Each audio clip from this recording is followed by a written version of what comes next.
esclerose múltipla é uma doença que ela foi descrita no final do século XIX. Aliás, como a maioria das doenças. Eu estava refletindo um pouco antes de chegar aqui sobre como apresentar essa parte de pesquisa para vocês. E eu diria a vocês o seguinte, que a pesquisa faz parte da vida do médico. Ele pode ter duas escolhas. Ou ele participa do processo de pesquisar, ou se ele não tem essa oportunidade, ele tem que estudar as pesquisas que são feitas mundialmente. Porque essa é a diferença da medicina do curandeirismo, que era o que existia, meus amigos, até o século XIX. Então, até o século XIX, o que era o médico? Era uma pessoa que escutava o doente, que estava perto dele, mas em que ele podia intervir? Em praticamente nada. Então, tudo que se conhece de medicina, e que ainda bem que nós estamos nessa era, que a medicina pode beneficiar os pacientes, tem menos de 2 séculos. Então, nesse contexto, a esclerose múltipla também, ela foi descrita no final do século XIX, e ela, ao longo de todo o século, por pesquisas, ela foi se identificando, vendo de que forma os diagnósticos eram feitos, vendo como a doença se manifestava, mas ainda sem possibilidade de tratamento, porque não se conheciam os mecanismos da doença. Então, só se falou de tratamento de esclerose múltipla a partir de 1993. O que o Brasil, e é a minha parte, tem com isso? Outro ponto importantíssimo é que nessa evolução de conhecimentos veio a ressonância magnética, que todos de vocês sabem o que é, todos de vocês fazem, mas que foi o único exame que, introduzido em 1990, permitiu nós encontrarmos e olharmos as lesões inflamatórias. Então, o Brasil entrou nessa evolução de conhecimento nos últimos 25 anos. Porque até a década de 90 dizia-se que praticamente a doença não existia entre nós.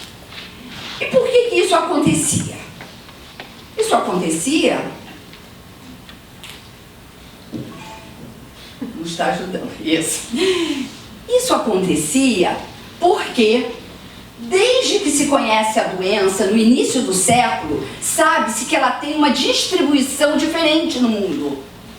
Ela é extremamente frequente naquelas áreas vermelhas do hemisfério norte, em pessoas jovens, louras, caucasianas, olhos azuis, e ela é praticamente inexistente na África, pouco prevalente na Ásia e também entre nós. Enfim, nós somos um país completamente contrário ao hemisfério norte.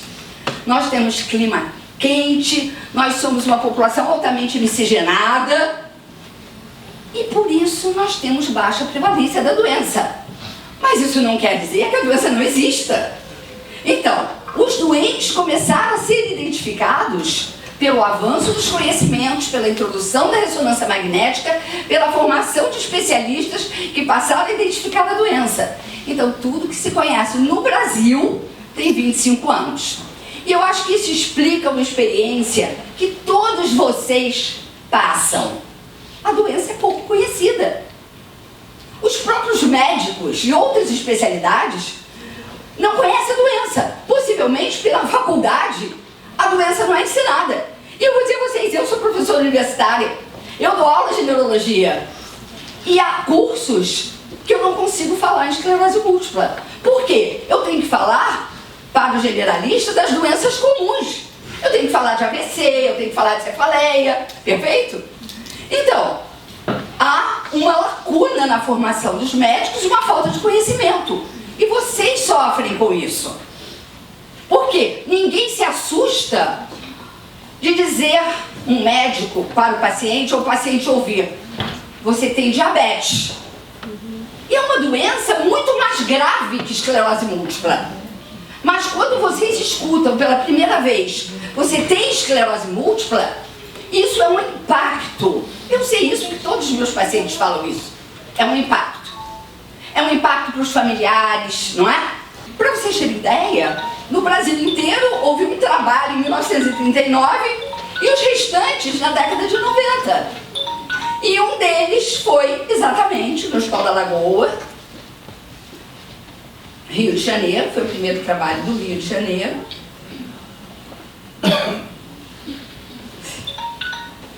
Aqui. Isso. Que, como eu já falei em vários locais, foi um trabalho que foi o pivô da toda a linha de pesquisa. Porque 30% dos pacientes eram negros. E dizia-se que a doença não existia em negros. Então, esse foi, digamos, o início do conhecimento. E os trabalhos que falavam de esclerose múltipla nessa década de 90 não sabiam essas questões. A esclerose múltipla em brasileiros é igual a em europeus? Esses afro-brasileiros só são no Rio de Janeiro, que é uma população rica e muitos afrodescendentes? Existem aqui manifestações atípicas? E será que a nossa evolução é mais benigna? Isso foi colocado nos primeiros trabalhos e vem sendo respondidos ao longo do tempo. E nessa chamada, e aí eu e a minha equipe, porque na verdade eu sempre tive essa interface.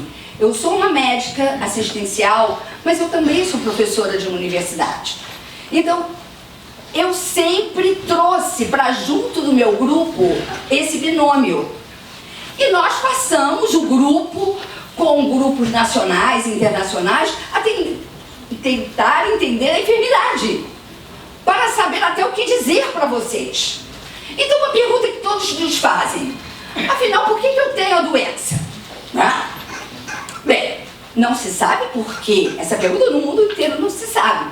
Mas sabe-se que o paciente que tem esclerose múltipla, ele tem um sistema imunológico e genético diferente. Ele tem uma susceptibilidade para ter a doença. Isso nasce com a pessoa, embora a doença não seja hereditária. Cada um de nós nasce com o potencial de ter uma doença. Então, há esse potencial. E nós analisamos os pacientes brasileiros. Levamos o sangue para Málaga. Muitos de vocês até colheram o sangue para isso. E nós vimos que esta susceptibilidade genética existe, tanto nos brancos quanto nos negros. Então, é por isso que o paciente tem. E segundo, por que ele desenvolve a doença? Porque em criança, na primeira infância, ele está ligado ao meio. E nós fizemos um estudo de fatores de risco, como vocês podem ver, que história de vacinações foi um dado importante no nosso grupo. História de infecções, também sim. Um dado que foi visto no nosso trabalho, que o mundo inteiro está repetindo: cigarro. O cigarro é um fator de risco para desenvolver a doença.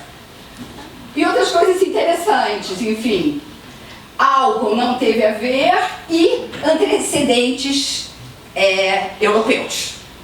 Então, existe uma suscetibilidade e existem os fatores de risco. Na primeira infância, um e outro determinam o processo que vai gerar futuramente a inflamação. Uma pergunta que todos têm, os médicos têm essa dúvida: peraí, eu fiz o líquor, é o líquor que vai dizer que eu tenho esclerose múltipla? Negativo. Agora, 80% dos pacientes, estatística nossa, feita no grupo Neurolife, onde todos vocês fazem o exame. Então vejam lá, 80% dos pacientes que têm esclerose múltipla têm o líquor. 20% não tem. Isso não quer dizer que não seja esclerose múltipla. E outras doenças têm essa banda. Então, o diagnóstico é um conjunto de informações que o médico é capaz de juntar e definir. Junto ao conhecimento da esclerose múltipla, nós reconhecemos a neuromielite óptica, que vocês todos escutam falar, que era uma doença que era incluída na esclerose múltipla, porque ela também é em surdo e remissão, mas ela é diferente.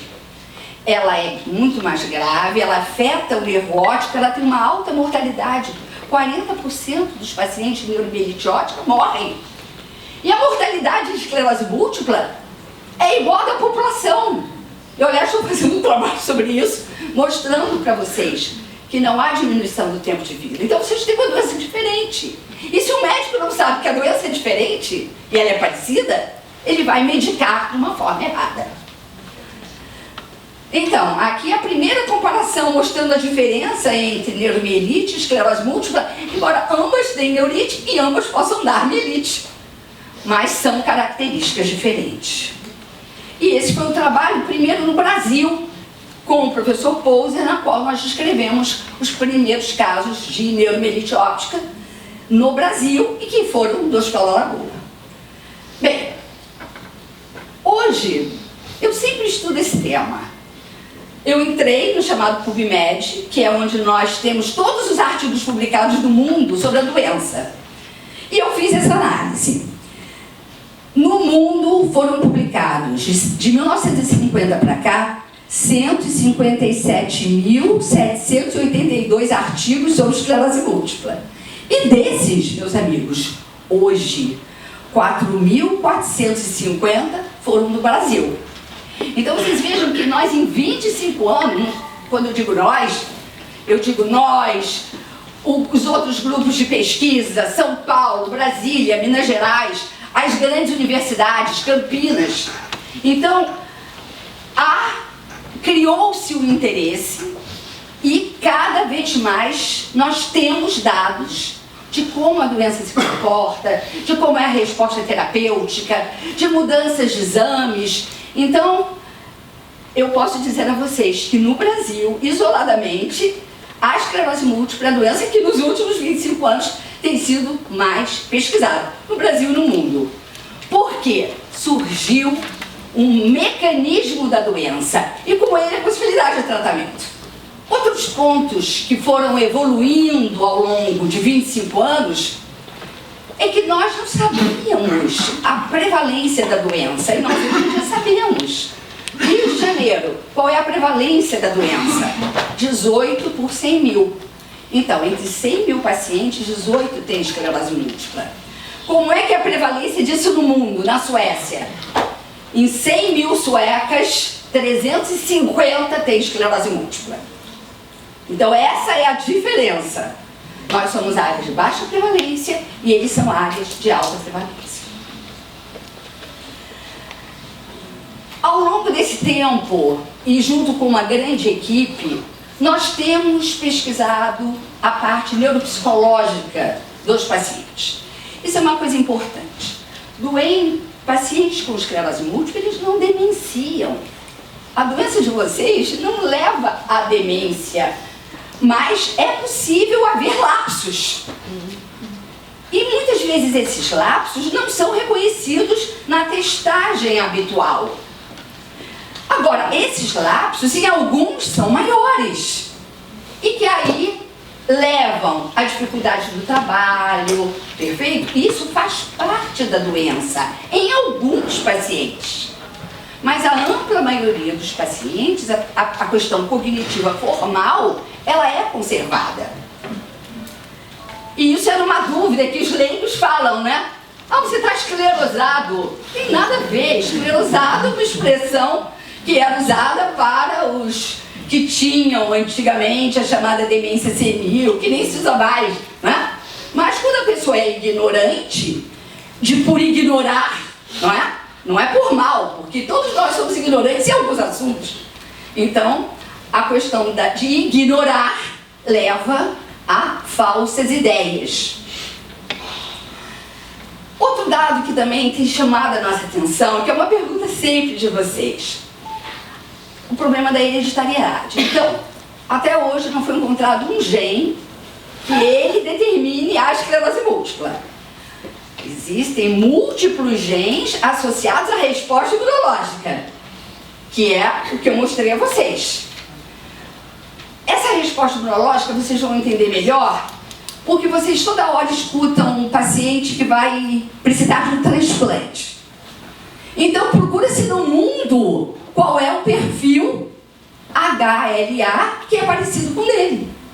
Então é justamente esse perfil HLA, que é múltiplo, que é o relacionado a mais de 500 doenças. Inclusive a esclerose múltipla. Entenderam a diferença? Agora existem famílias que têm mais de um componente. Isso se chama agregação familiar. E nós fizemos um trabalho no Hospital da Lagoa e vimos que 6% dos pacientes que nós analisamos, possivelmente em 500 pacientes, tinham mais de um membro da família afetados. E a maioria deles eram irmãos. Raramente é mãe e pai, raramente é filho, mãe, filho, pai, filho. A maioria dos casos são irmãos. E isso não determina nenhuma piora do prognóstico da doença.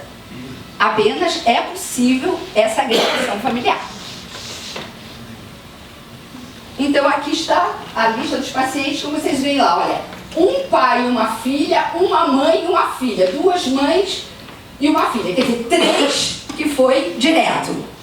E quase, olha ali, quantos que são irmãos e irmãs. Certo? Bom, fora esses dados de estudo, uma participação que o Brasil tem tido, os centros universitários, e nós temos tido essa oportunidade, é a participação em estudos clínicos. Esses estudos, eles são fundamentais para a liberação de medicamentos. Então, o que eu diria a vocês, essa minha experiência com estudos clínicos, em diferentes laboratórios, porque os laboratórios é que podem introduzir a molécula. Não há uma universidade do mundo que seja capaz dela fabricar uma molécula. Então, os laboratórios, exatamente, pelo seu enorme ganho, eles têm essa capacidade. Agora, todos os medicamentos, eles são testados. São testados em dezenas, em centenas, em muitos pacientes, antes deles serem liberados para vocês. Então, os medicamentos têm diferentes níveis de eficácia, têm diferentes níveis de segurança, mas todos eles passaram por um processo mundial deste reconhecimento. Então, assim, é uma mensagem que eu quero dizer a vocês, não sou ligada a nenhum laboratório, mas dizer para vocês a minha experiência, que foi participar desses trials que são feitos com enorme seriedade. E eu tenho até alguns pacientes aqui que já participaram desses trials conosco. E para terminar, que já me deram um aviso,